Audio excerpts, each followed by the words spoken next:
Hello? Hello? Yeah. All right.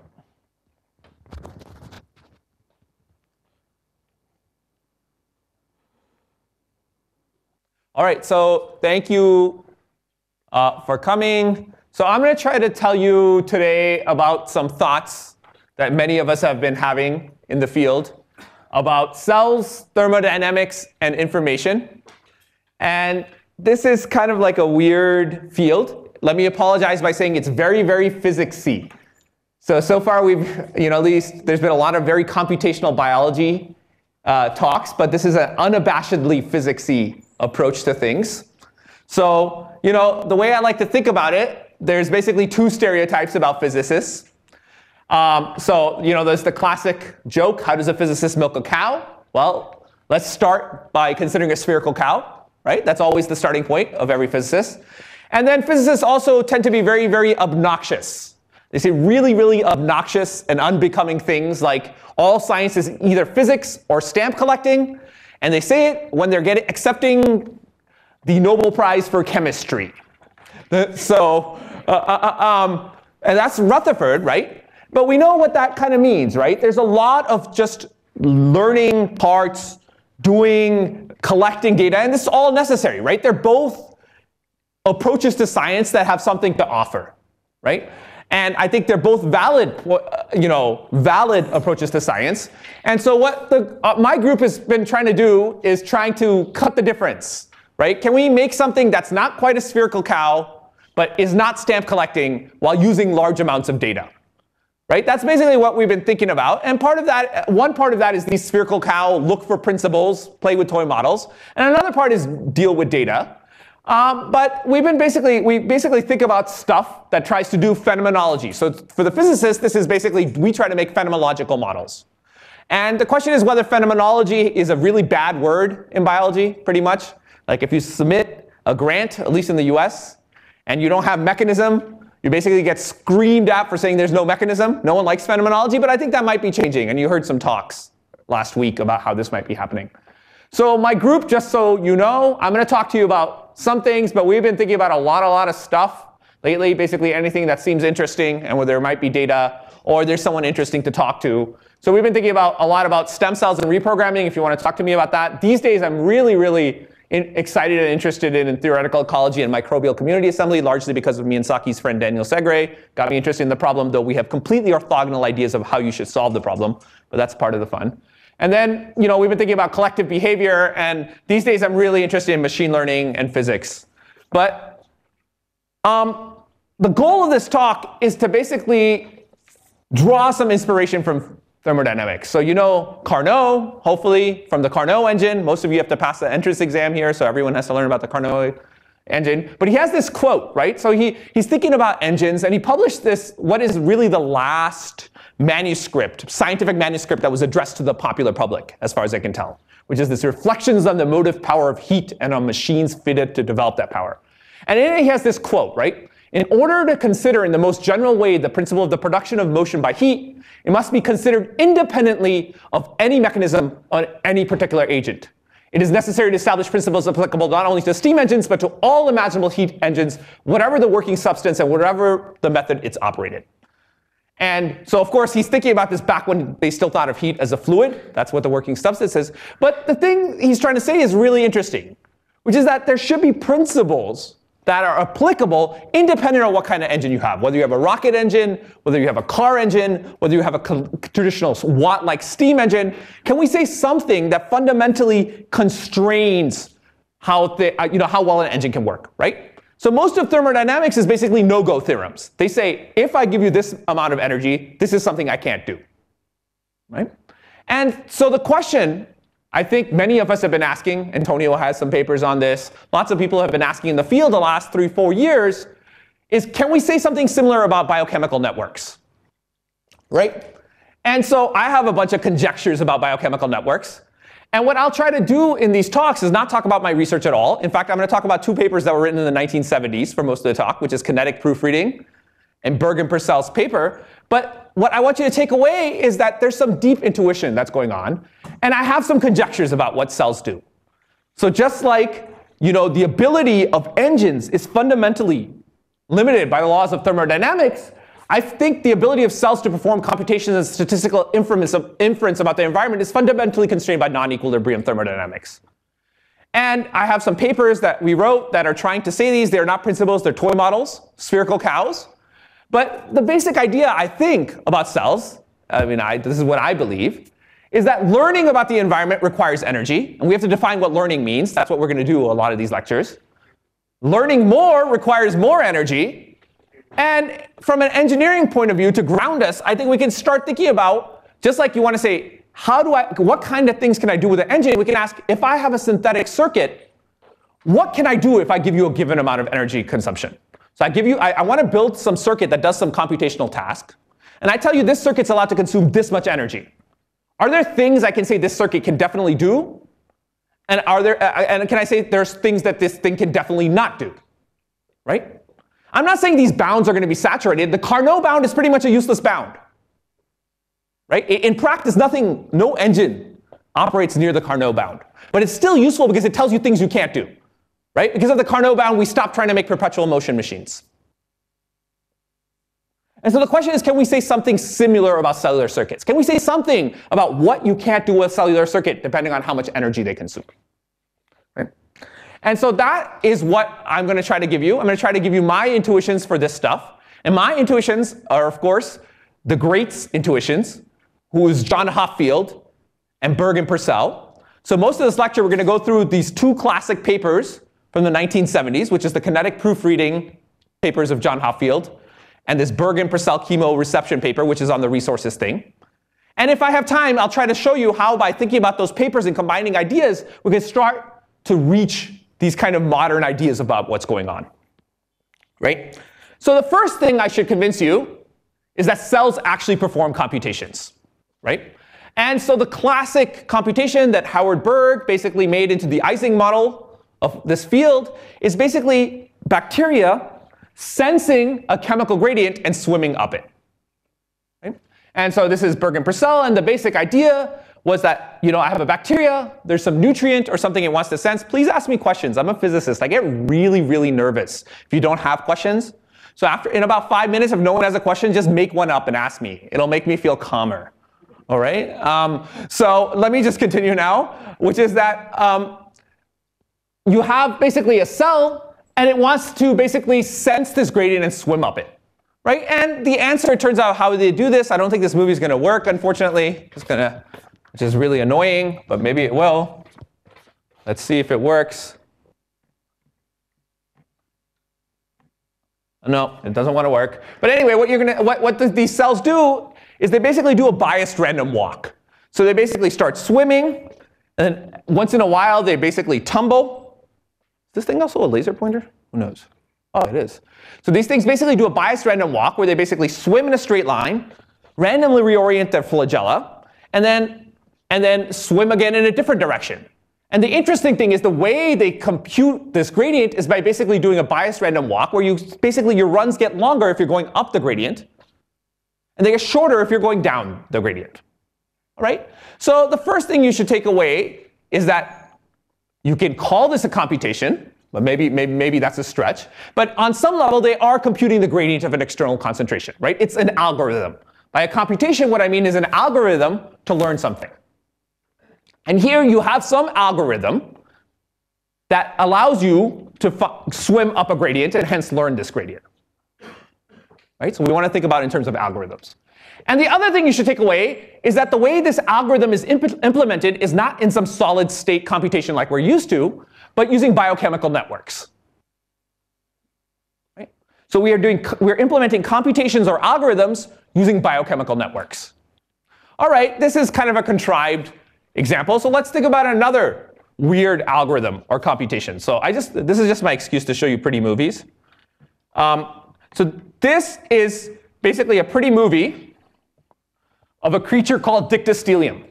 And what you're seeing here is a field of millions of cells, and they're all communicating with each other with this small signaling molecule called cyclic AMP. And what happens is that when a cell releases cyclic AMP, and when it senses cyclic AMP, it releases more.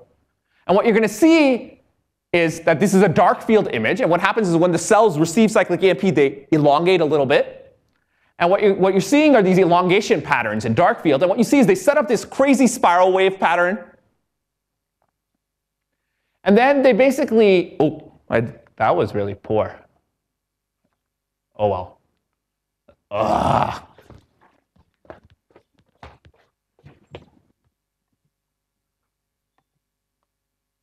So they set up these spiral wave patterns. We'll skip the first part. And you should start seeing them.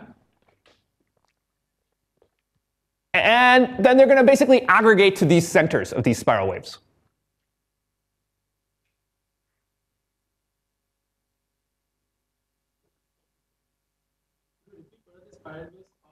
The spiral waves of basically cyclic AMP. So there's a small signaling molecule that these cells produce. And their idea is they want to aggregate because they want to form a slug. That's a multicellular creature. So this is an amazing organism. I could talk to you about it for hours.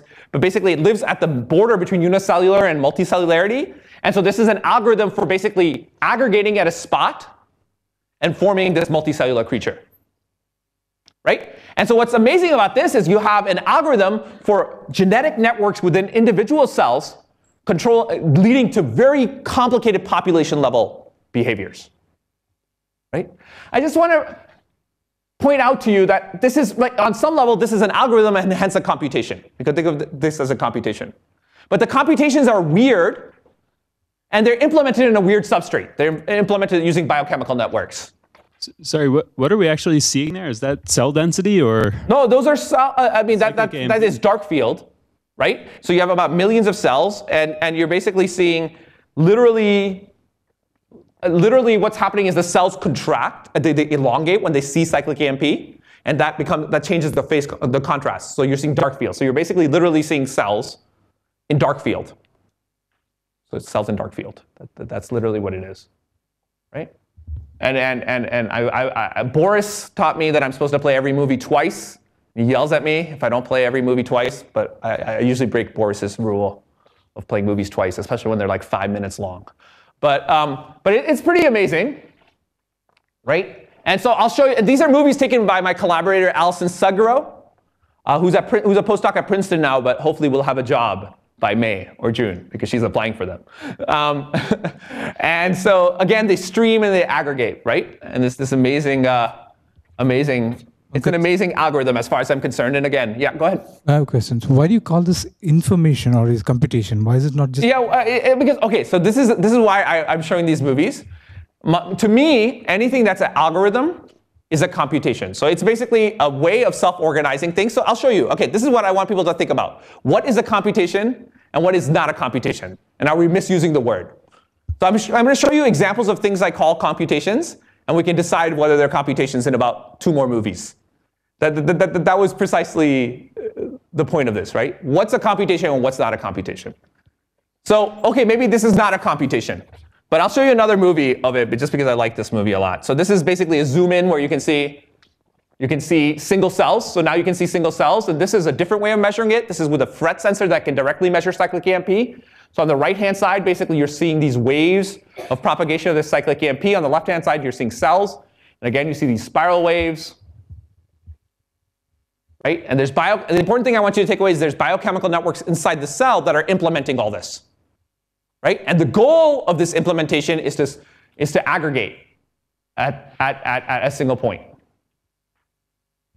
Right? And this is over about 16 hours. I don't know. It's just a pretty movie. It's kind of irrelevant to the talk. It's the same thing. One is just fluorescence, and the other one is basically a FRET sensor, which allows you to see this small signaling molecule. Right? And you're going to see they're going to, again, aggregate to the center of these spiral waves. So there you go. So it's at least an algorithm, and it's an algorithm that's implemented by a biomolecule, by biochemical networks in the cell. All right. So the question's already been asked. Maybe this isn't, why am I calling this a computation? So there's this beautiful paper that came out of Science in 2010, and in this they used a different slime mold.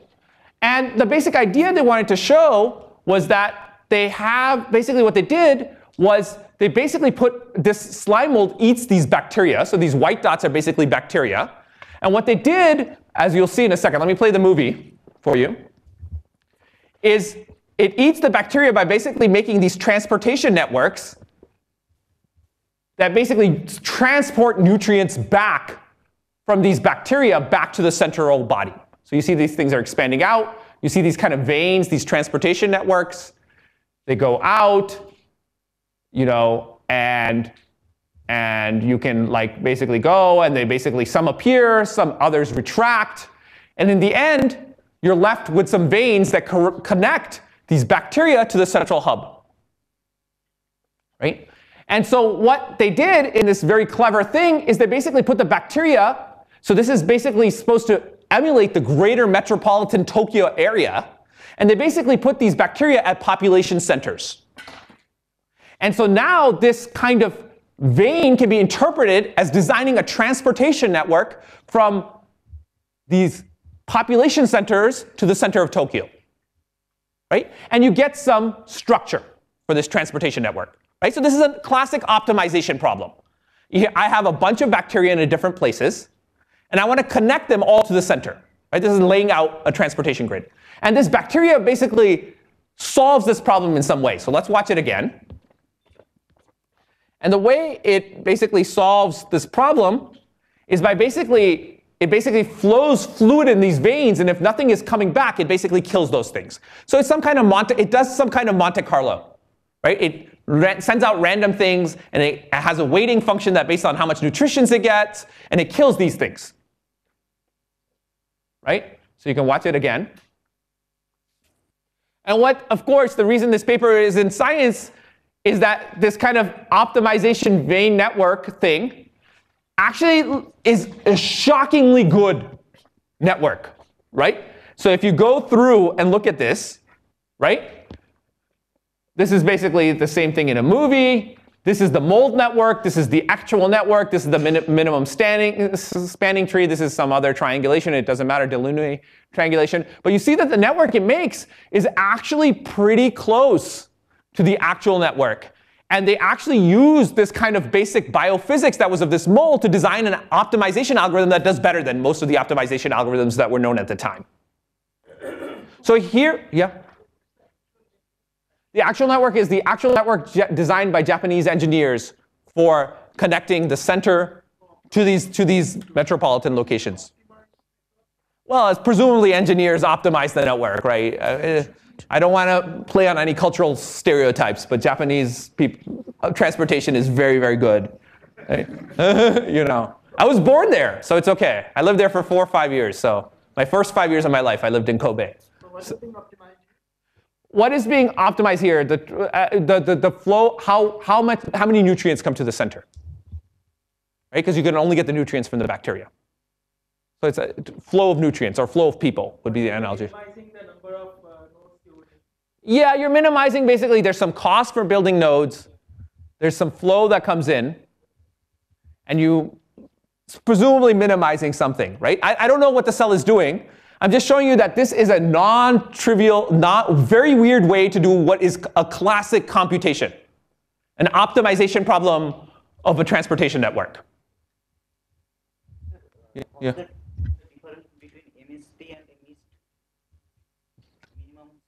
This is the minimum spanning tree, and this is the Delaunay triangulation. Minimum spanning tree is just you remove all links, this thing with the smallest number of links that still connects all the vertices. There's no information here. I don't know what that is. So maybe there's a minimum information. Anyone know what that is? I have no idea. I don't know. Maybe you can explain to me what they are. I don't know what they are. So I agree. Those there's dots with lines connecting them, and it's. I don't mean to give the slime mold a hard time, but can you quantify how good they are? Yeah, you can, because you basically then make a computational algorithm that basically uses the same fluid flow thing, and you can show that you do really well on this optimization. So that's what they do in the supplementary information of this science advertisement. You know my feeling on science papers. They're just advertisements. So yeah, they do. I mean, you can go read the paper. They do pretty good. I've even implemented the algorithm. It works really well. I mean, how do you quantify how well you do in an optimization problem? For sure you do pretty good. This algorithm seems to perform better. This basically an algorithm inspired by this thing seems to perform better on some kind of transportation algorithms than all the existing known algorithms then. But it is forming what we would call a classic computation. And so what I wanted to basically make the point was that these distinctions we have between what is a real computational problem and what is an algorithm to do something maybe aren't as hard and fast as we'd like them to be. And again, the way this computation is encoded is in a genetic network that's within this organism, or a biochemical network of some kind.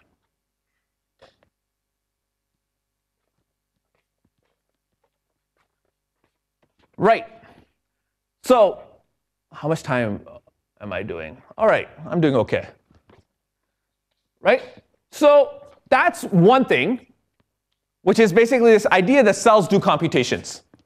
The second line of thinking, the reasoning I want to bridge with this, or many people want to bridge, I am representing here a field.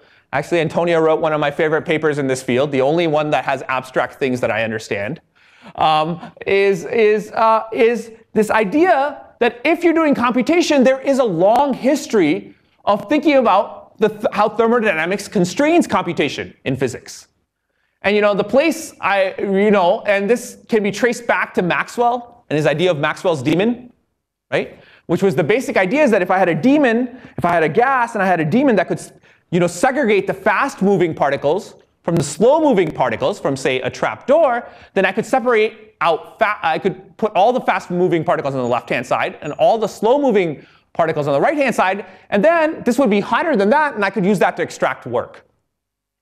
Right? And so the question has always been, why doesn't this violate the second law of thermodynamics? So there's lots of subtle things. I'll show you a mechanical example that we can understand better. And then after Maxwell, there's been a lot of work due to Landauer and Charlie Bennett. I think the best short synthesis of this is in a chapter in the Feynman lectures on computation. It's the typical Feynman thing. You get Feynman's perspective. It's unclear, it's comprehensive, or it's even the most useful way, but it is very entertaining. I recommend you read it. But the point is, if cells are really doing computations, right? And information and computations are fundamentally related to thermodynamics, then cellular computations should also be related to thermodynamics, right? There's this hope that we can start to do the thing we started to say we wanted to do, which is put bounds on how well cells can do computations based on thermodynamics, right? So let me give you about a 5-slide crash course on all these things, right? And all this stuff is really about the second law of thermodynamics, right? The second law of thermodynamics basically says you can't make perpetual motion machines. That's my favorite version of the second law of thermodynamics. And this was this Maxwell Demon example I was telling you about, where if some hypothetical creature could sense, could separate fast and slow things and open up a gate, you could basically extract work from it. Why can't you do it? There's lots of arguments. It turns out, the claim for a long time was that it has to do with the memory of the demon. It's much better to think of these things in mechanical version. So there's this beautiful Scientific American article in 2011 by Mark Risen. And they basically talk about how you use Maxwell Demon-like ideas to cool gases. So let me show you a cool little Java applet, which I think I might still have open, that came with this article. Let's see, we still have it open. So the basic idea was they're going to try to segregate. Ooh, I can't see anything. That's terrible. So let's go back. Are you going to work? Are you too big? Or what? I'm not going to be able to do anything. That replay. I hate technology. Okay, so here's the little thing. And the basic idea of this thing is atoms are in a given state, right? They're blue, and they're held in by a magnetic trap. And a laser that affects only those atoms when they're in a second state is switched on. So this is these orange things. And so what you do next, right, through these things is pretty interesting. So you create a second laser. And this second laser basically turns on these red things. And these red molecules are basically trapped. Let's go through all this. Trapped on this side. And so the idea is the laser switches these things on, and they get trapped. Because once they're red, they can't go past the orange laser. And now you let it expand. Right? And you can do work this way. Right? So let's replay the whole thing. So again, oh, whoops. That's not what I wanted to do. Previous. Right? So at some point, using this trick, you've basically trapped all the molecules on the right-hand side. Why haven't I violated the second law of thermodynamics? Because now I'm going to use this to do work. Because I can expand this adiabatically compressed thing. I just want to show you this stuff is subtle. Where is the entropy? Why haven't I violated the second law of thermodynamics?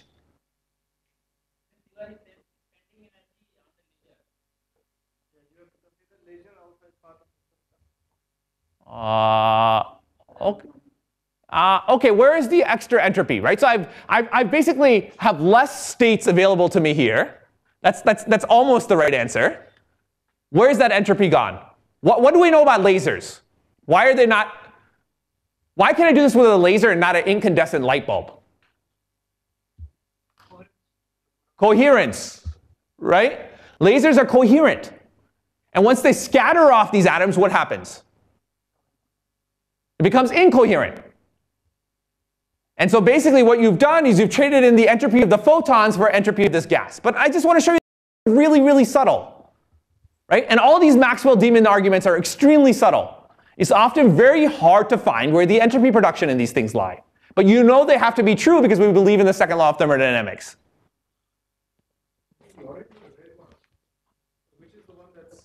This one switches them. Right? So this is the one where the photons get incoherent. And the red one and the orange one traps them. If they're in the red state. So the entropy is to be accounted for in the red laser? In the red laser. The photons of the red lasers. And you can show that this exactly balances out. So what's ingenious is, of course, someone used this to actually cool gases cooler than they've ever been cooled before. And this is yet more proof that experimentalists are more clever than theorists. So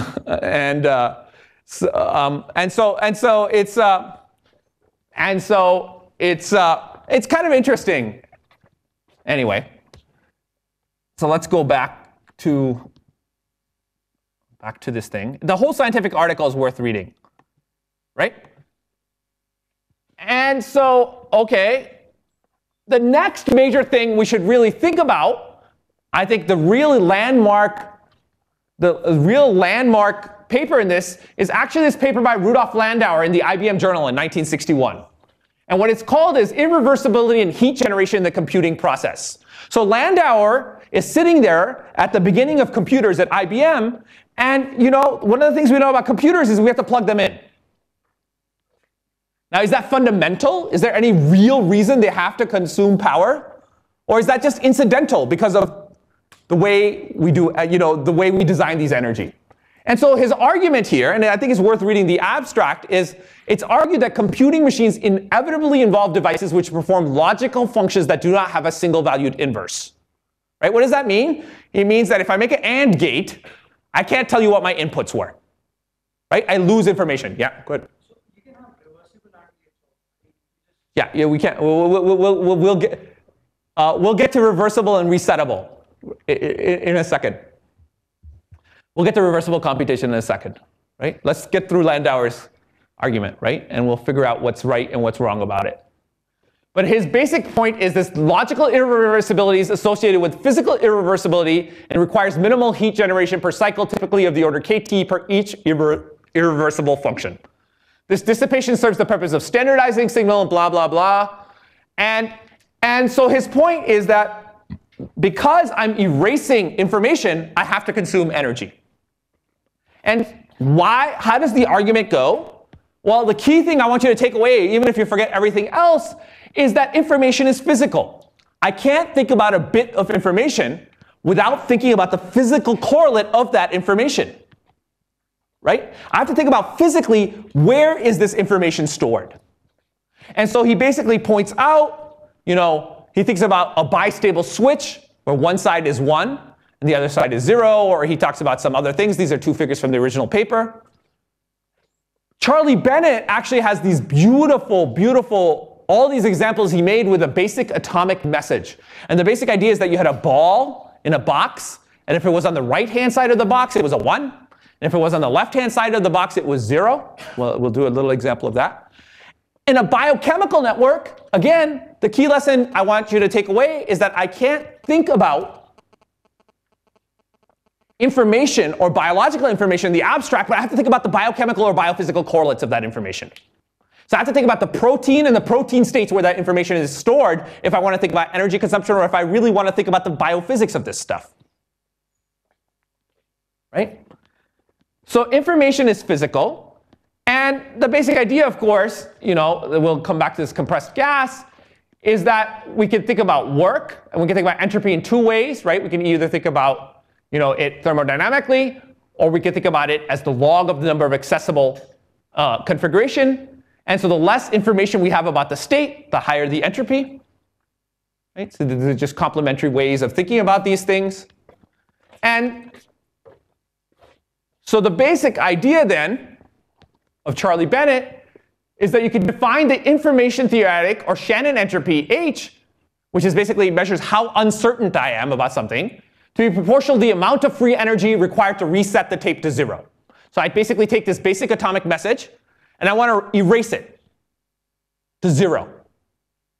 And the point is, if I know where the particle is, there's a cute little trick involving 2 pistons where I can basically reset this thing to 0 for free. If I know which side the particle is on, I can reset it to 0. Basically, if it's on 0, I don't do anything. If it's on 1, I basically use 2 pistons to adiabatically change this thing in a certain way, which I don't feel like going into because it's a little bit subtle. But just take my word for it that if I know where things are, I can make it 0 for free. But if I don't know which side the ball's on, basically the amount of free energy it's going to cost me to set everything to 0 is basically equal to the Shannon entropy, which is basically a measure of how much information there is. All right? So there's a deep relationship. Just like in the last example, there was a deep relationship between basically the work and the phase space. Basically, the nice thing about this basic atomic message is that it makes that more clear. Right? And the basic idea is that, for this message, you have 0. If I have a random message, it takes n log 2. And the basic idea is that erasing or resetting memory, if we don't know the state, requires energy. So the basic idea of Landauer, I think in the most modern formulation, is that if I want a computing device that I have to reuse, the important point is I want to reuse this computing device over and over again, then I have to pay energy if it's logically irreversible, which all computations are by definition, because computations are about throwing away information. Right? You can distribute that energy in different places, but basically if I want to reuse it, if I want to go through a whole computing cycle and then use the whole thing again, I have to pay energetic costs. Right? And there's really cute little things. Sorry, yeah. How do you define here? What define information? I mean, it just means that the Shannon entropy, he basically, what Charlie Bennett does in these papers is he basically shows the Shannon entropy of this basic atomic gas is basically the free energy required to reset it at basic atomic gas to 0. And then he just does a bunch of crazy stuff with it. It's basically saying that here's a very physical system where it's very easy to relate state space knowledge to thermodynamics, right? Because we have the basically isothermal and isothermal expansion. And so the point is that by thinking about this physical correlate, you can make many of these, you can run many of these arguments very well. And the second point is that the argument shouldn't depend on how, the second part of this thing is that it doesn't really matter that I use this basic atomic message to make these arguments. The argument should be more general than that. And that part is more subtle and the part that inspires a lot of debate. But I don't want to get stuck on it. It's not really important. So basically, this is each of these boxes is our ideal gas with one molecule. Yeah, exactly. Basically. Yeah, basically. You can actually explicitly compute both the Shannon entropy. Yeah. You can compute both the Shannon entropy, because if left, right, left, right, left, right, it's a sequence of 1 zeros. You can also calculate the free energy to reset it to 0. And they turn out to be the same thing. That's a fact of calculation. Yeah. Yeah. The bits, the actual atoms that we are using don't interact with each other. Yeah. Right? I mean. Yeah, but if you do that, it's the same thing. The Shannon entropy also gets smaller because you basically induce correlations between ones and zeros. Yeah. And that correlations reduces the Shannon entropy. Okay. And so the claim is that it's going to be the same thing. Same thing. Okay. Right. Yeah, go ahead, Ben. See, just blow around. Temperature, I think. Yeah. Can sense it.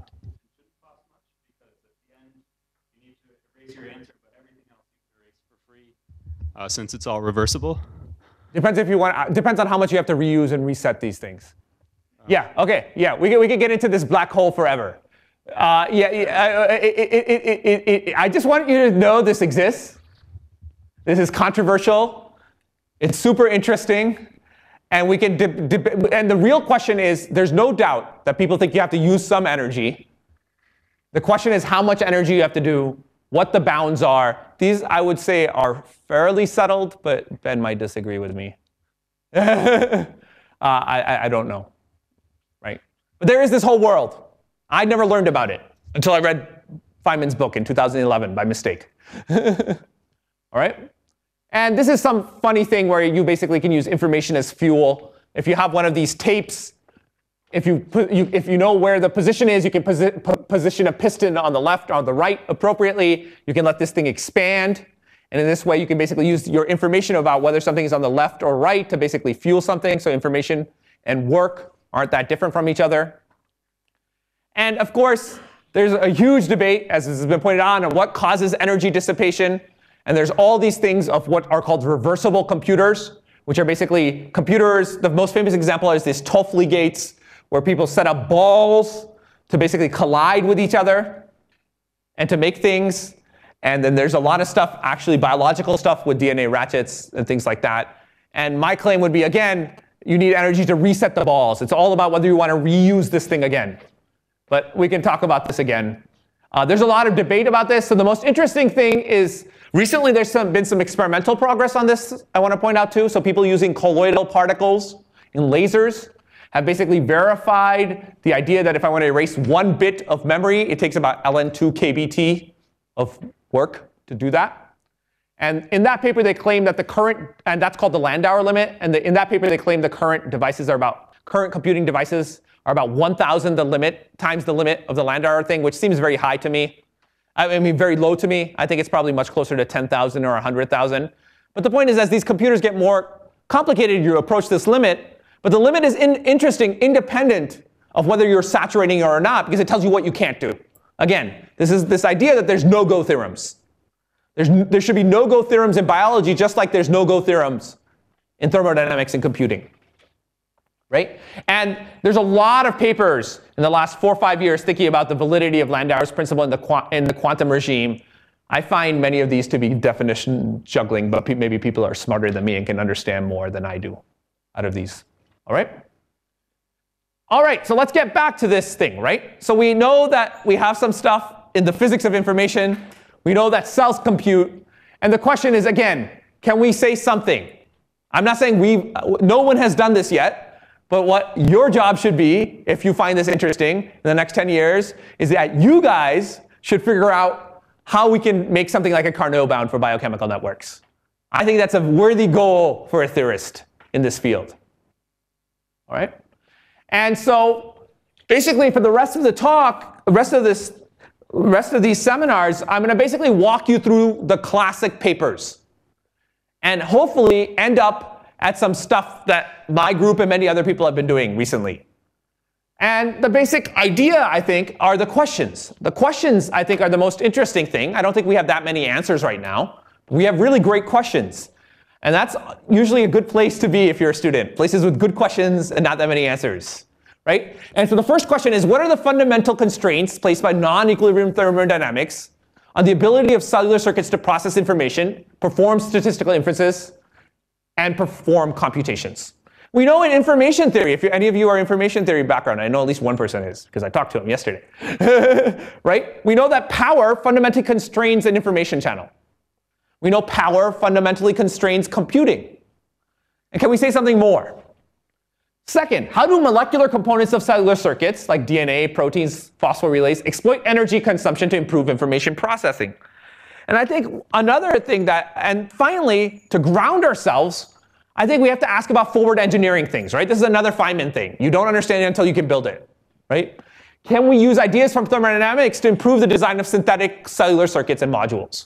So I've been thinking about that a lot, right? So Landauer was thinking about these things at IBM because they were building computing circuits. We're living at the dawn of synthetic biology, whatever that is, right? But there's a lot of it at BU where I am, whatever it is. There's a lot of people who call themselves synthetic biologists. And so, if you're a physicist, you want to ask, if I give you some parts and I give you some energy, what can I do with that circuit and what can't I do? Right? And so I think that's all my slides, and we're going to go to the blackboard now, right? So I think that's it. We'll take a little break while my screen goes up, and I'm going to drink some water, right? And so the person who thought about this first, and probably best, I would argue, because he thinks about everything in theoretical biophysics best, is John Hopfield, right? And the classic example where he thought about energy consumption and basically something to do with information or cellular decision making is the example that I'm going to talk about today, which is kinetic proofreading, right? So that was my general introduction. If people have more questions, you can ask me. But because now we're going to basically go into getting intuition about this stuff. And just like the Ising model basically forms the intuitive basis of almost everything we do regarding magnetic systems and phase transitions, I think the model that has given all of us intuition about all this stuff is kinetic proofreading. Yeah. General question. Yeah. I mean, when you think about thermodynamic bounds and all, there's always this implicit idea of thermodynamic limit of large systems, long time scales, and so on. So if you're bringing this to the scale of cells, why do you think that such things should apply? The question is whether you can talk about probability distributions, really, right? And so I just want to think about probability distributions of Markov processes. So we'll get there. I'll show you how I think this comes down to cells, but it basically comes to the idea that biochemical networks, by definition, can be thought of as Markov processes, as a mathematical entity. And there, in Markov processes, there's very well-defined ideas of what thermodynamics are. So that's kind of the point of the lectures, to start with kinetic proofreading, to go to Berg and Purcell, and end up at this kind of modern idea of Leibowitz and Spohn about how entropy production works. So that's kind of where we're heading, right? So okay, this all sounds good in practice. How are we going to operationalize a lot of this stuff? But to operationalize it, we have to go to the classic models, right? We have to go through the classic papers. And to me, if there's a better paper that's been written, it's only John Hoffield's other theory paper. Yeah. Oh, okay. I'll go here. So what I'm going to talk to you about is kinetic proofreading. Tell me if I start writing really messily, really small, really awful.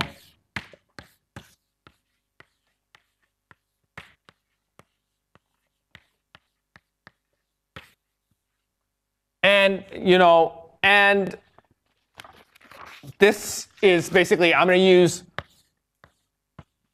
KPR, because as you can see, if I write kinetic proofreading over and over again, I'll run out of board space really, really quickly, right? And so this is what I'm going to do is basically follow, essentially walk you through the PNAS paper that Hopfield wrote in 1974 with some, modern additions about what we've learned, right? So this is 1974 PNAS Hopfield, I would say it forms the idea. This is the place where intuition is built. So if you don't understand this, I don't know. I can't say enough good things about this paper. So what is kinetic proofreading, right?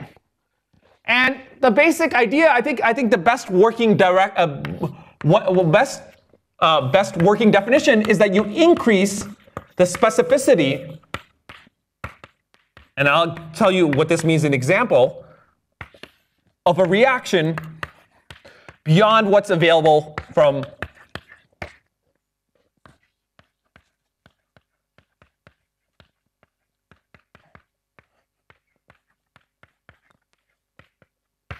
equilibrium thermodynamic, from equilibrium free energy differences.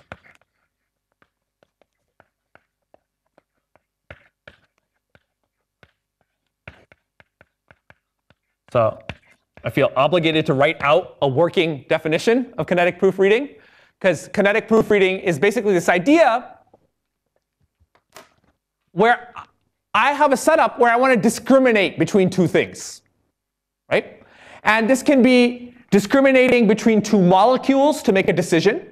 So the two canonical examples we should think about are the examples that Hoffield was talking about in his original paper, which was basically when you're talking about something like protein synthesis, right? You have tRNAs that have to recognize the appropriate codon to basically, there's codons that have to be incorporated into proteins. And the point is you have a different tRNA for each codon. So codon A, we'll use C. And there's some free energy for binding the tRNA between the correct codon, which we call C. But this same tRNA can also bind some incorrect codon. Let's call that D, right? And what is biophysically the correlate of correct and incorrect? Well, it's basically the free energy difference between binding. If I have a large free energy gain by binding C, then I'll always bind C. If I have a small free energy difference, right, between C and D, then I'm much more likely to be promiscuous and make an error and bind D. And it seems naively that this free energy difference between C and D should basically set the fundamental bound on how well I could do. And the observation of Hoffield using some simple quantitative biology was that I did much better than my naive free energy differences would tell me. And so the question is, how did you do better? Right? The second, more modern example, which basically shows you that the difference between synthesis and information is very small, just like the difference between work and information is very small, as I showed you in all those Charlie Bennett examples, is TCR, which is the T cell recognition pathway. So it turns out that you have T cells, and these are part of your immune repertoires, and what part of their job is to recognize foreign antigens, right? They're basically foreign agonists, foreign molecules. I'll stop, right? So they have to recognize foreign molecules, right? So you have molecules of foreign agents sitting around, which I'll call correct. And you have a background of lots of self molecules.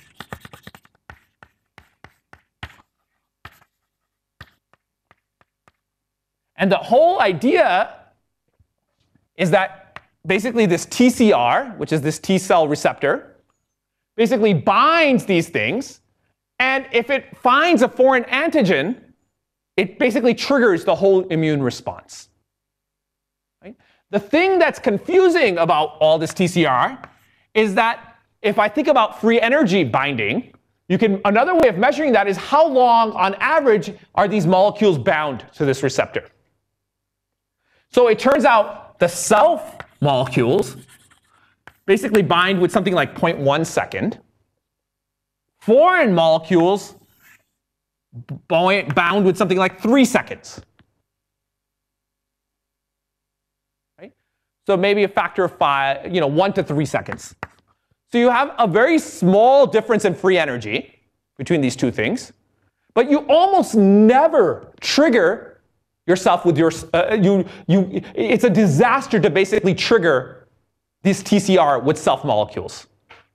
But you want to be able to find foreign molecules at very, very small numbers. Right? So this is another problem where you have to discriminate foreign from self. And basically, naive free energy differences would tell you that this is not possible. At the level of discrimination, we do this. I'll give you some numbers in a second. Right? So let's first think about a basic picture of what we would expect if things were in equilibrium. So what would we expect in equilibrium?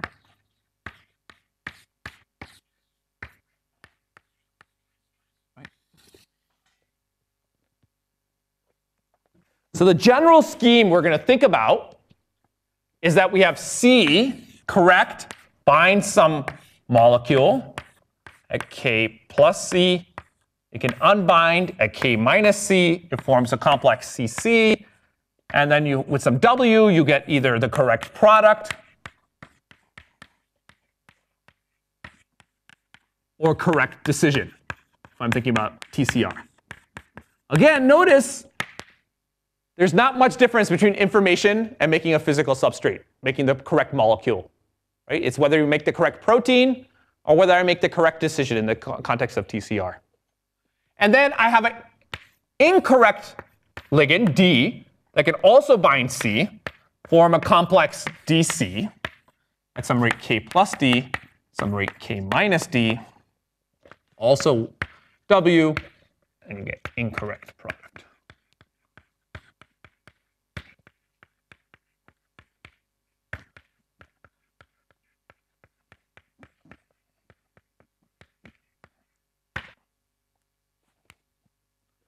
Right? If I tell you naively what is the error rate in such a process going to be, what do you think? What is it set by?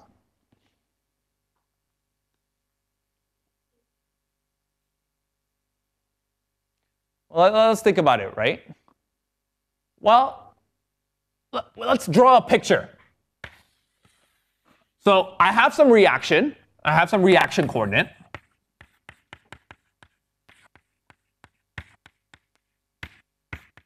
Right? And you have some free energy difference between these things. Right? And so the basic idea is that I have some reaction coordinate. I start somewhere, and I do this. Presumably somewhere in there, there's a difference between C and D. Right? Otherwise, they're exactly the same, and then nothing happens. And somewhere there's some barrier where D has to cross a bigger barrier than C. So let's call this the C line. Now let's call this the D line.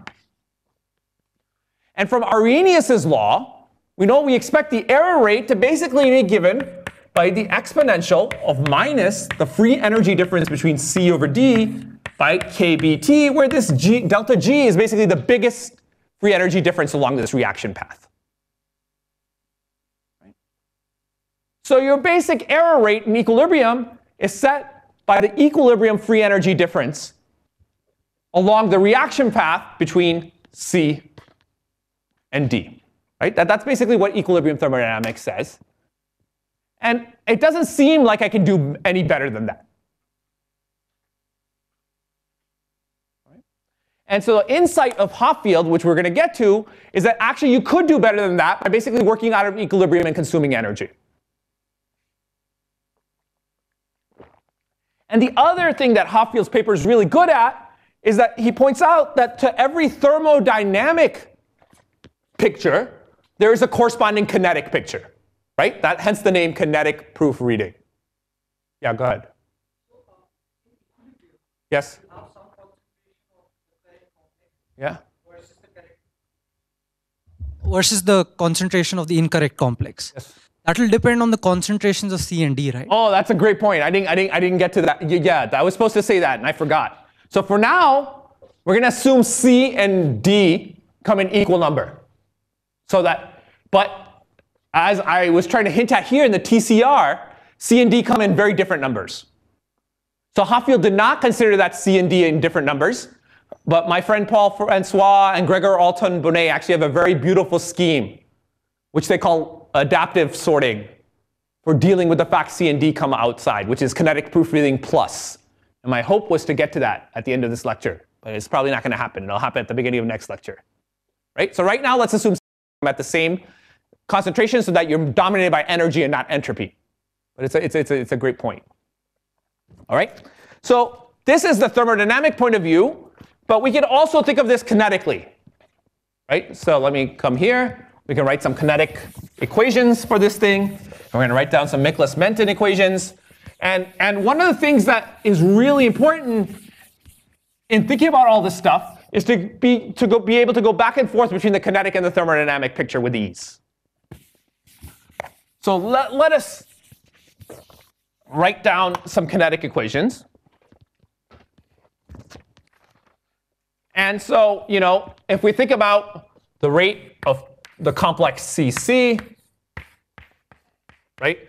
This is just given by K plus C, little c, capital C, minus K minus C, plus W, CC. And then we look at the differential equation for DC.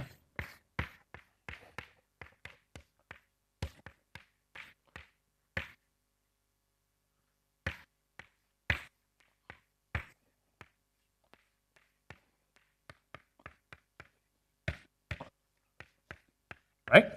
So if I write down differential equations for these things, everyone is okay with differential equations, right? At this level of differential equations, because this is as complicated as the math's going to get today. Which is that basically you're using the law of mass action, and you're basically saying the rate at which the complex CC forms is given by some K plus C times the concentration of the enzyme plus whatever the correct substrate. And what happens is I lose these things either because they go backwards, right? This way, or I form the product, right? And so at steady state, of course, I can set this side to 0 and this side to 0, right? And I basically get that the number of bound complex over, oh, we'll write it the other way. So if I look at this thing, I get the concentration of bound complex over free stuff is essentially equal to K plus C over K minus C plus W, and dC over D over C. My big C's and little c's, unfortunately, are probably running into each other, is given by K plus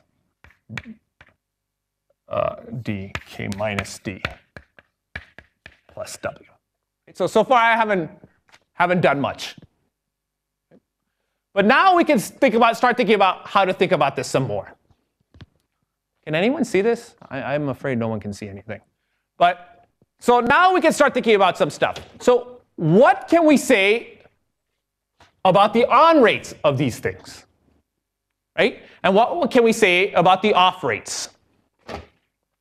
Right? So the first thing that Hoffield pointed out is that the on rates of these molecules is likely to be limited by diffusion, right? What's limiting whether these things bind is basically that these things have to do a random walk to find each other. And so we'd expect that as long as these things are basically the same size, the on rates of the D and the C should be roughly the same. Right? And so we'll assume, and in fact, this is an exercise I want you to do, because we're going to derive it again tomorrow when we think about Berger and Purcell. But here's an exercise, right? And it's an exercise in basically solving in first year E&M. Not even calculus-based E&M, I think just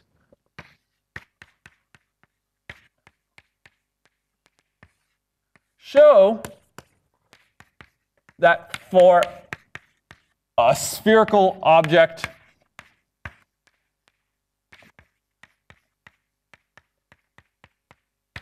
of radius A, the diffusive current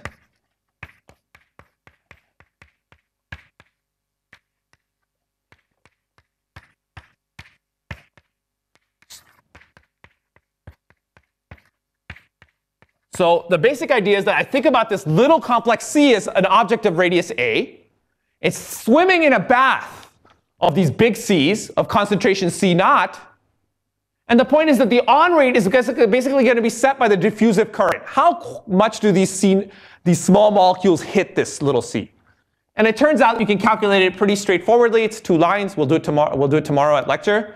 But basically, the diffusion is basically proportional to the concentration and the diffusion constant and the size of the object you're trying to hit. And you should be able to get that from dimensional analysis. Right? You don't even have to solve an equation. You can just do dimensional analysis. Right? But the whole point of this whole thing is that the on rate is the same. And so what limits basically your discrimination and your error rate, right? So if I think about my error rate is the rate at which I make DC as opposed to CC. Right? If I furthermore assume that D and C are at equal concentrations, which we'll break later, this small c is of course at the same concentration. You see, what's limiting my discrimination is my off rate. Right?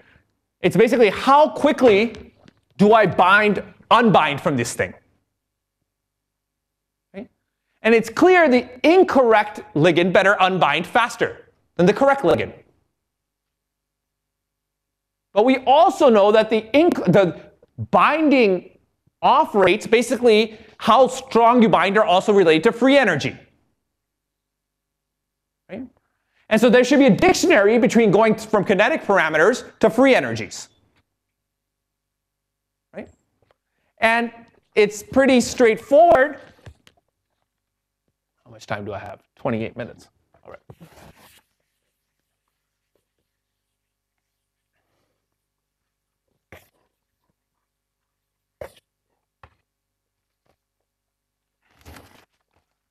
To see that if I define F to be the error rate, right, that the error rate is set by basically K minus C over W over KD minus plus W.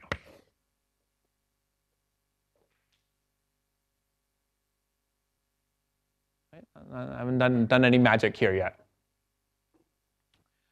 Now, let's furthermore assume that this equilibrates really, really fast.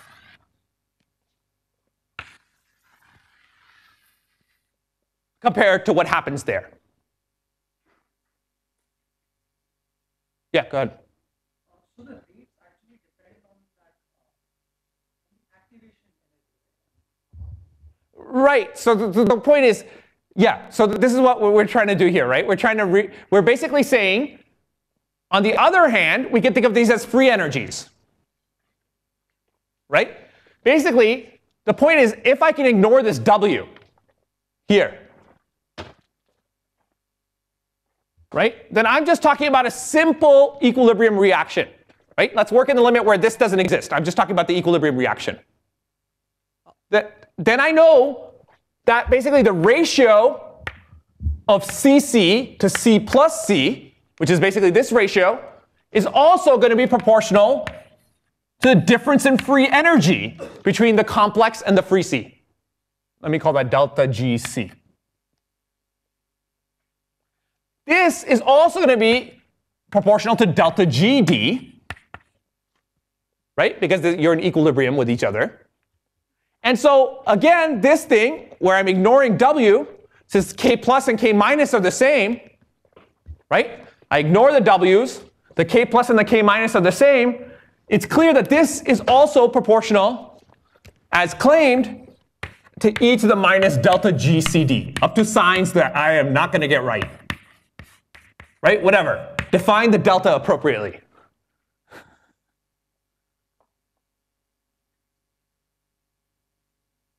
Right? And so we have a kinetic point of view at looking at this stuff. And we have a thermodynamic point of view. And all the thermodynamics is contained in the off rate, which makes sense, because if I have a bigger free energy difference, the off rate should be smaller.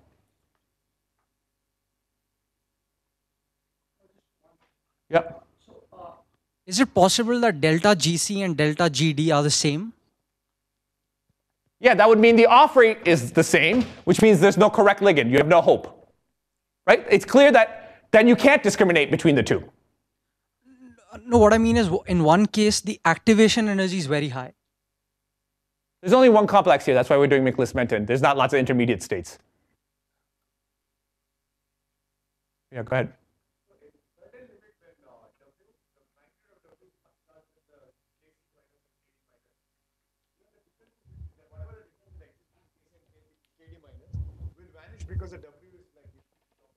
You're right. Does that make intuitive sense? So imagine I want to discriminate between C and D. But this is really fast compared to anything that probes this minus thing. I can't. My error fraction is 1. It's perfectly intuitive, right? If I want to discriminate between two things, I better wait long enough. And this is a key thing. We're going to get to, this gets to the next point really quickly. I better wait long enough to probe the difference between the off rates.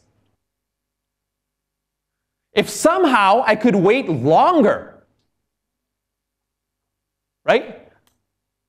The more I enrich for C as opposed to D. Right? Imagine I could create a time delay here. The longer I could make the time delay, the more likely I would be to incorporate C as opposed to incorporating D. Why does creating a time delay necessarily have to cost me energy?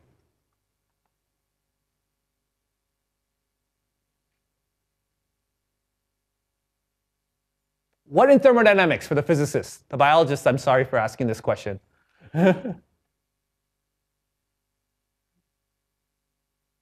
What principle?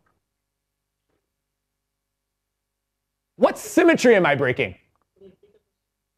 I'm saying why if I want to create a time delay, right? So we came to the conclusion that if I could create a time delay, the longer the time delay I could create before I made the product, the more I would enrich for C as opposed to D. The stability of the complex as well as the separate, now it is very different. As in, we expect. Yeah, there's a symmetry. I'm looking for a word. What symmetry are you breaking?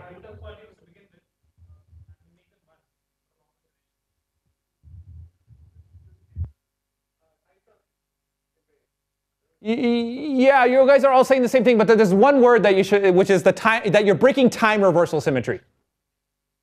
Once I create delay, the movie doesn't look the same forward in time as it does backward in time.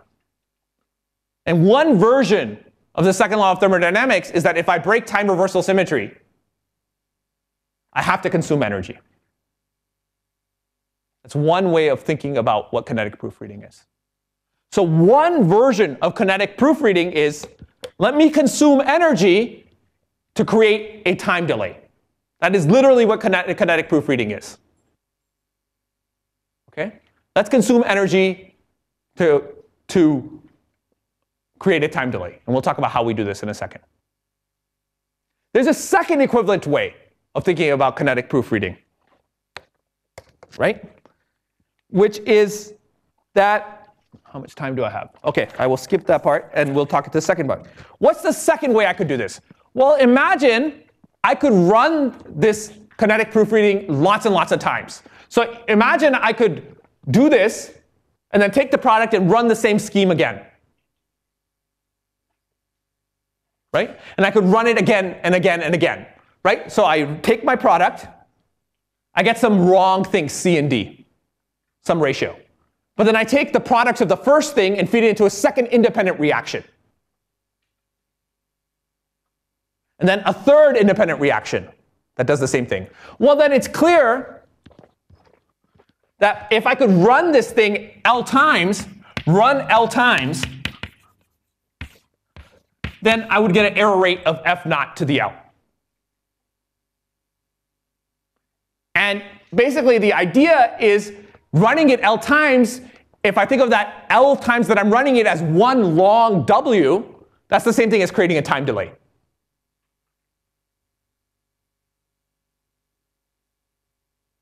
All right? And that's the basic idea of kinetic proofreading. So let's walk through that. The reason it has to consume energy from the time delay perspective is that I'm breaking time reversal symmetry. from the perspective of why I have to consume energy when I run it L times, it's basically because I need each time I run the process once, then I need the next time I run the process to be independent of the first time. And in equilibrium, the problem is that kinetics and thermodynamics are tied. Once I tell you the kinetics, I tell you the thermodynamics, and I can't create that independence. So let me walk you through how this works in practice, right? But this was the basic insight of Hopfield. Consume energy, work out of equilibrium, and you can do better at making decisions in the context of computation or information than you could in equilibrium.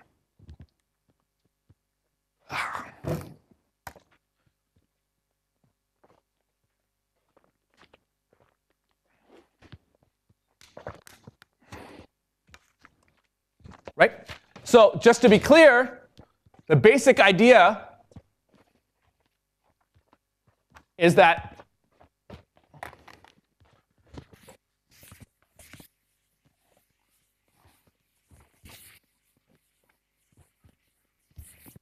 let me erase some stuff.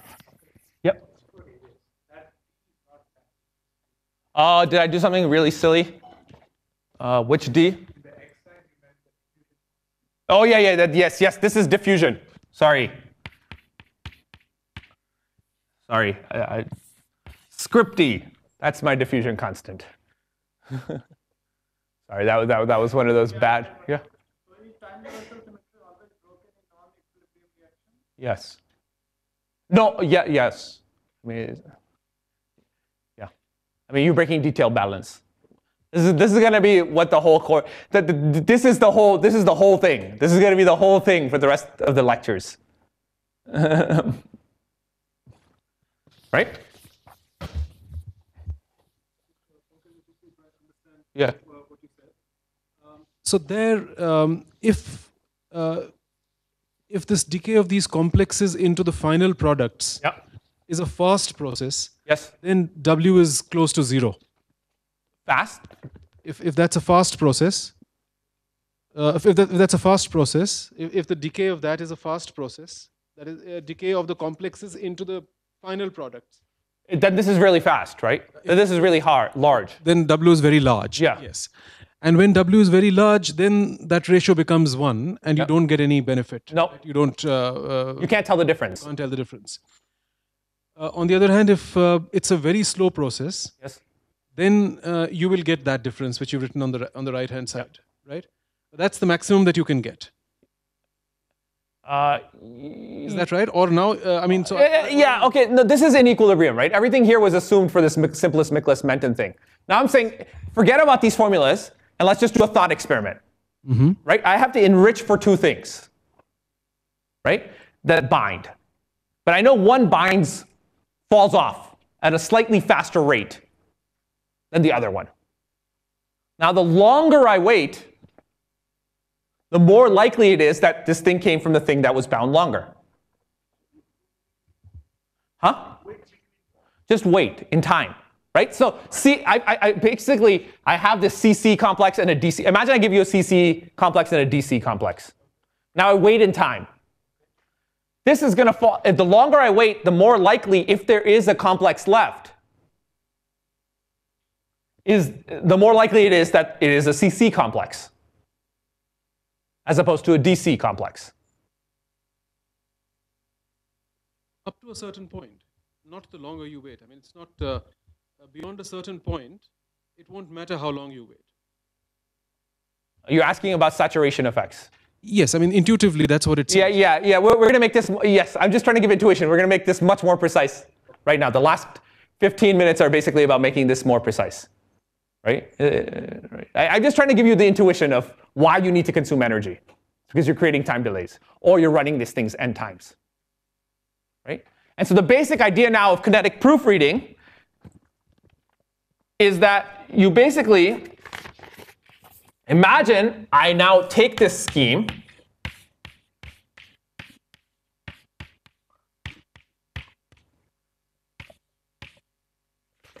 right? And I basically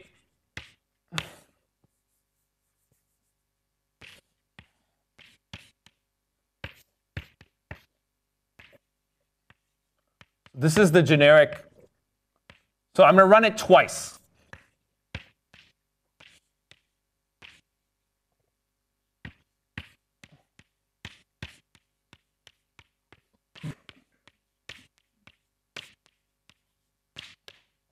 Something like that. All right, so that's a generic thing where I basically have two intermediate complexes. Right? And let's assume for a second, right? And I'm going to write something analogous for D. Right? And I'm going to assume these middle things are insensitive to whether I'm using C or D. Right? All the sensitivity, again, still comes from these K minus C's. Right?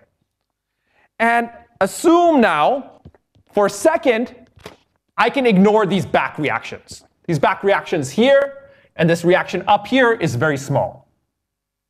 Right? Let's work in a limit where this reaction is very small, so I can ignore it, and this reaction is very small, so I can ignore it. Right? So let me work in a limit.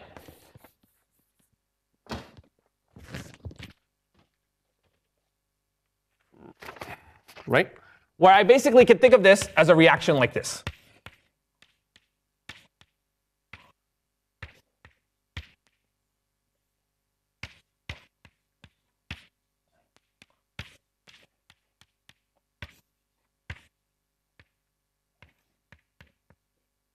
Right? And I'm gonna give numbers to all this stuff because it's actually very useful. So let me call this set of reactions 3. Let me call these reactions 4. Let me call these reactions 2. Let me call these reactions 1. Right? And here I've basically said 2 always runs in the forward direction, and 4 always runs down. And this is W, and this is product / decision. Sorry, did I do? Oh yeah, sorry. So now let's just stare at what's happening here. Right? If I could do this, now let's think about why first you have to consume energy to get something like this from that. Well, the reason I have to consume energy to get something from like this from that is I'm obviously biasing this that way. Right? I'm basically running this in such a way that I do that, and the easiest way to do that is couple this to a high energy substrate. Right? If I couple this positive reaction to some high energy substrate, i.e. phosphorylation, or some post-translational modification, then I can run this forward. Right? This becomes much bigger than this. And if furthermore, if this is a high energy intermediate, then I know that I really can't go this way. If I can make these reactions, basically notice this thing is like basically running the thing twice. Right? This is the first time. And this together is the second version of the same thing. Yeah? Oh, well, here I basically said that there's no backward reaction. Right? In the limit where there's strictly no backward reaction, it's clear what I've done is I've run this thing twice. This is the first time. This is the second time.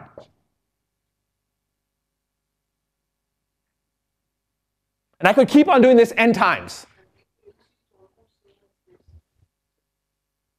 Yeah.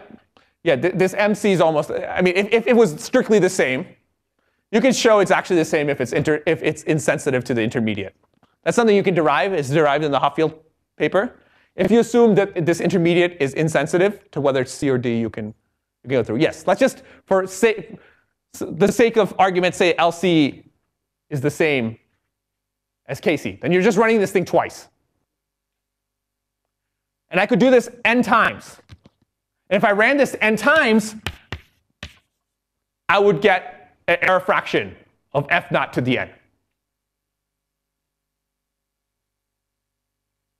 Why does you have to consume energy? Well, it's clear you have to consume energy because you have to bias this thing in the forward to the backward in the forward direction. Right? Whenever you break detail balance and you bias a reaction, you have to couple it to a high energy intermediate. That requires consuming energy. Alternatively, I can think of this as just creating a longer time delay. I have to go through many, many intermediate steps. Boom, boom, boom, before I get the product, and so I lose stuff along the way.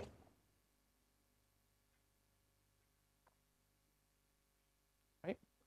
This is basically Hoffiel's kinetic proofreading. Right? And I have a bunch of equations that I'm not going to have time to write for you, but they're not really important for everything. What is really important is that in this scheme, right here, in this scheme, when do I get kinetic proofreading? What are the requirements? Yeah. What is F naught? F naught is the error rate for 1. It's just for the equilibrium. So it's just e to the minus Yeah, yep. It's this F here. The maximum this can be is this. That's my F naught. Yes.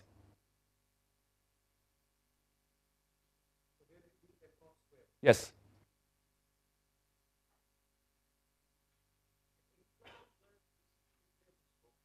Yes, this is where equilibrium is broken. Because in equilibrium, the whole point is that if everything was in equilibrium, then the relationship between this and that would be the same. It's not like running it independently.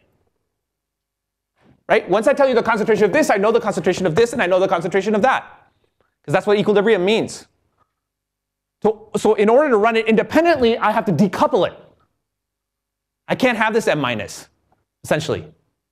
The best case is M minus is 0. We can't achieve that, but the more energy I consume, the more I bias this forward, and the better I do. Right? I'm basically making this, the more energy I consume, the more I can independently step through this thing. So when you say multiple steps, you mean there is another CC double star? Yep, etc. You just run this over and over again. Right? So what are the criteria for something like this to give you kinetic proofreading?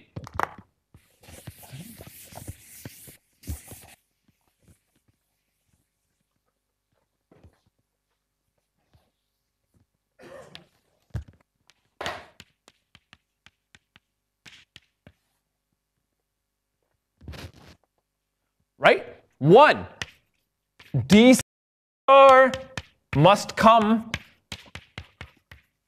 from step 2 rather than step 3.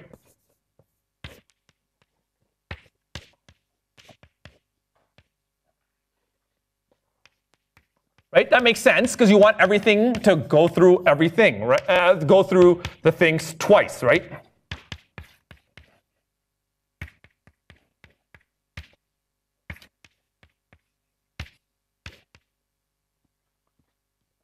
Second,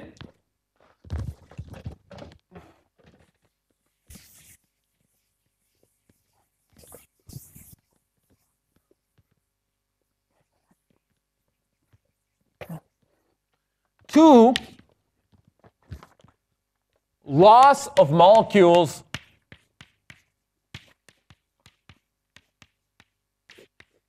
d star must be dominated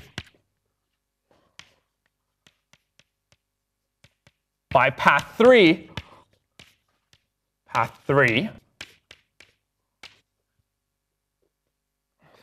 and 3, CC and DC must equilibrate quickly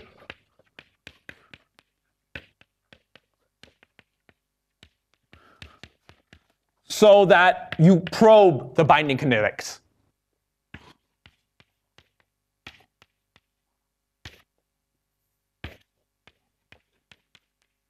Binding off rates. Right?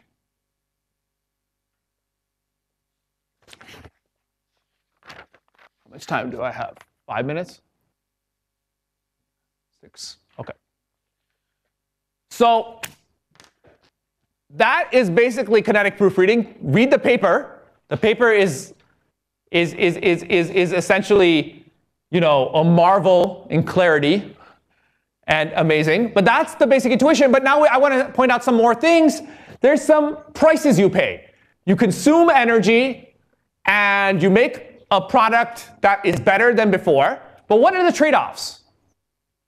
There's lots of trade-offs. One trade-off is you have to consume energy. What's another trade-off? Yeah, speed. Right? So there's another trade-off about how the speed at which I can make decisions, or the speed at which I can make a product. So there's always going to be these trade-offs, axes, between the speed of my decisions, or the speed at which I make things, the fidelity of my decision, and energy consumption.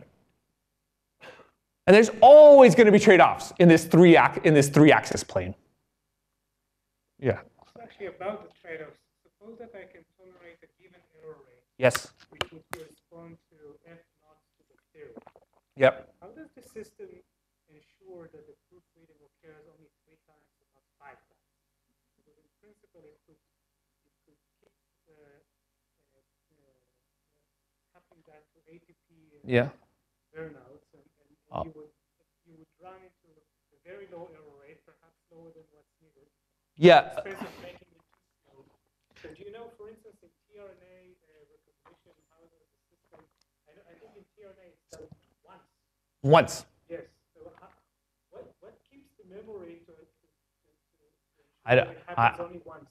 I don't know the biochemistry. I mean, it's hardwired in the biochemistry, right? So in principle, the answer is it's evolution, but I don't like those answers. I'm not one of the. I basically think biology is not optimized. I'm on the opposite end of the spectrum as you.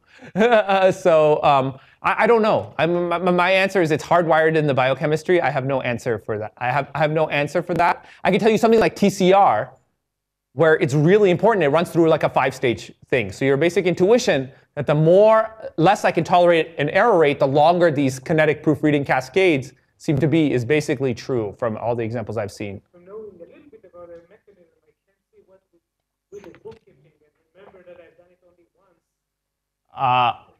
I mean, it's just the number of phosphorylation sites, for example. On the TCR, each of these things is you're phosphorylated once, you're phosphorylated twice. So most of these things, it turns out, are just the number of phosphorylation sites. So that's biochemically encoded in, right? If your first intermediate is phosphorylate once, the second one is phosphorylate twice, the third one is phosphorylate 3 times, then if you have no more phosphorylation sites, there's nothing left to do. Right? So that's the way you basically bookkeep these things. Maybe I will stop here, and next time I will spend about 10 minutes talking about how can we save this. So you see, very fundamental to this thing was the idea that C, the correct ligand, and the incorrect ligand D occurred in equal concentrations. But in something like TCR, we know that's not true. And so the question is, because basically here we're basically looking at an energetic picture, but if I have a lot more of the incorrect than the correct, then just by the sheer number of more incorrect things, I could basically go wrong.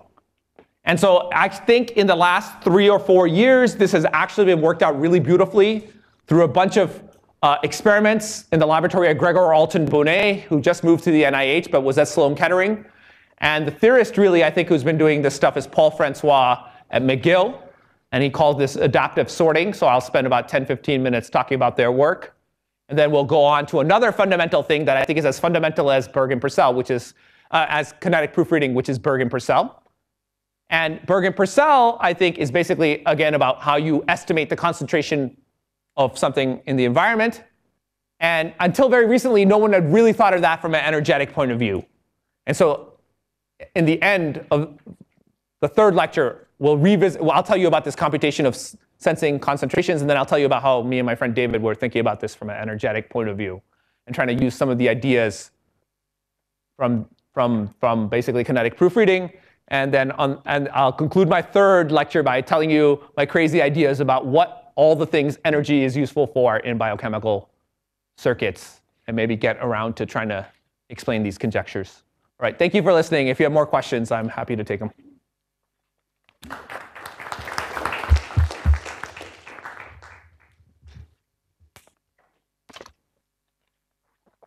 think this is analogous to some kind of redundancy. It is redundancy, yeah. Since you come from information theory, you can very much think of it as like a redundant code, right? You're basically, yeah, I haven't thought about it that way very formally. Maybe you can think of it as some kind of parity check. I don't know. I haven't thought about it.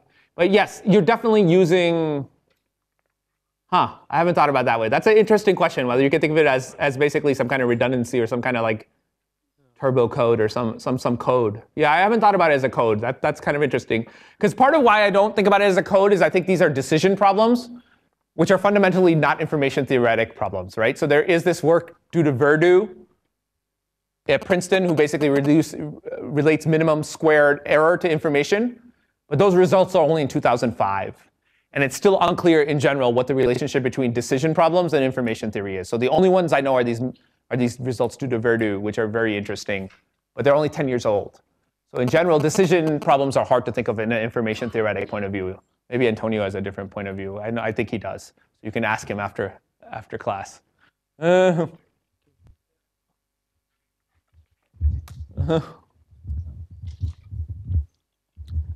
Should I be thinking of should I be thinking of kinetic proofreading as a way to correct that chemistry is not quite as good as biology needs it to be, or is there some fundamental reason that so there could have been a DNA molecule that did not require kinetic proofreading? It just happens not to be the DNA molecule that you get with carbon and. I'm a physicist like you. I know nothing about chemistry. So maybe someone who has some intuition about biochemistry can say what the fundamental limits to free energy discrimination of a codon are. I have no idea if you could do better biochemically based on charges and stuff. But it clearly is a way of constructing. The latter is definitely true. If I could do better, if I could make a better substrate, I don't know. And I lost my mic. Excuse me. May I ask a question? So C star is it in equilibrium with C and small c or no? No, it's not. I mean, if you wanted to do kinetic proofreading, the whole point is that M minus doesn't exist. You couple it to some high energy thing, to take this away, and then it's not in equilibrium. Yeah. Okay. So C star is also not in equilibrium. No. Because C is removed by this active state, so it can produce more CC. Yep. Okay. The whole point is you have to break the equilibrium at that point, and precisely at this point. This one you get kind of for free if you're doing something like a phosphorylation. Just kinetics limits the on rate because you're at a high energy limit, high energy state. Okay. So does it have to be a new molecule, or it can be a transport also? Means if CC is transported from one location to another location where it is. It could be location. Usually it's post-translational modifications. So it's a methylate. You put on some chemical group. That's usually the way it's done. Presumably W is also out of equilibrium, right? Because that's the final thing. Yeah. I mean, yes, the Miklas-Menten thing is out of equilibrium, but usually we work in the limit where W is small and you're thinking about the complex as free energy. All right, let's go have some tea and coffee.